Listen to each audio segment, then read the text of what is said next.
ಆಹಾ, ನಾಟಿ ಕೋಳಿ ಸಾಂಬಾರ್ ನಾನಂತೂ ಬಯಸ್ಕೊಂಡ್ಬಿಟ್ಟಿದ್ದೆ. ಹೆಂಗೆ ಮಾಡೋದು ನೋಡೋಣ ಬನ್ನಿ.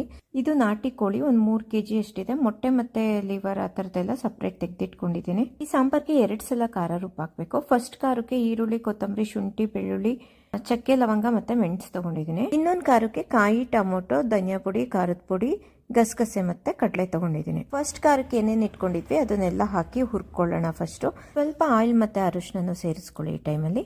ಅದಾದಮೇಲೆ ಚೆನ್ನಾಗಿ ಹುರ್ಕೋಬೇಕು. ಅದು ಟ್ರಾನ್ಸ್ಪರೆಂಟ್ ಆಗಬೇಕು. ಈರುಳ್ಳಿ ಸ್ವಲ್ಪನಾದ್ರೂ ಇಷ್ಟ ಆದರೆ ಸಾಕು. ಸೇಮ್ ಪಾತ್ರೆಗೆ ಸ್ವಲ್ಪ ಆಯಿಲ್ ಹಾಕ್ಕೊಂಡು ಒಂದೇ ಒಂದು ಪಲಾವ್ ಎಲೆ ಹಾಕ್ತಾ ಇದ್ದೀನಿ ಒಗ್ಗರಣೆಗೆ. ಅದ್ರ ಜೊತೆಗೆ ಚಿಕನ್ ಹಾಕೊಳ್ಳೋಣ. ಚಿಕನ್ನು ನೀರು ಬಿಟ್ಕೊಂಡು ಮತ್ತೆ ಸೀದೋಗೋವರೆಗೂ ಬೇಯಿಸ್ಕೋಬೇಕು. ಅಂದರೆ ನೀರು ಸಿಯೋವರೆಗೂ.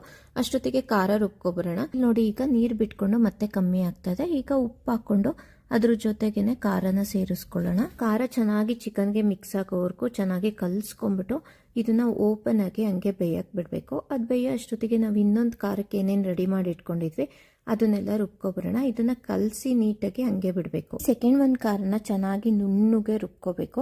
ಆವಾಗ ಸಾಂಬಾರ್ ಕನ್ಸಿಸ್ಟೆನ್ಸಿನ ಅಡ್ಜಸ್ಟ್ ಮಾಡ್ಕೊಳಕ್ ಸರಿ ಹೋಗುತ್ತೆ. ಈ ಸಾಂಬಾರ್ ಸ್ವಲ್ಪ ತೆಳ್ಳಗಿದ್ರೇನೆ ಚೆನ್ನಾಗಿರುತ್ತೆ. ಈ ಖಾರ ಲಾಸ್ಟಿಗೆ ಹಾಕೊಳ್ಳೋದಲ್ವಾ, ಅದೇ ಸೇಮ್ ಟೈಮಲ್ಲಿ ಮೊಟ್ಟೆ ಲಿವರ್ ಎಲ್ಲ ಇಟ್ಕೊಂಡಿದ್ವಲ್ಲ ಅದನ್ನ ಲಾಸ್ಟಿಗೆ ಸೇರಿಸ್ಕೋಬೇಕು. ಅದು ಬೇಗ ಬೇಯುತ್ತೆ ಅಂತ. ಇದಾದ್ಮೇಲೆ ಒಂದು 3 ವಿಷಲ್ ಬರೆಸ್ಕೊಂಡ್ರೆ ಸಾಕು, ಸಾಂಬಾರ್ ರೆಡಿ ಆಗಿರುತ್ತೆ.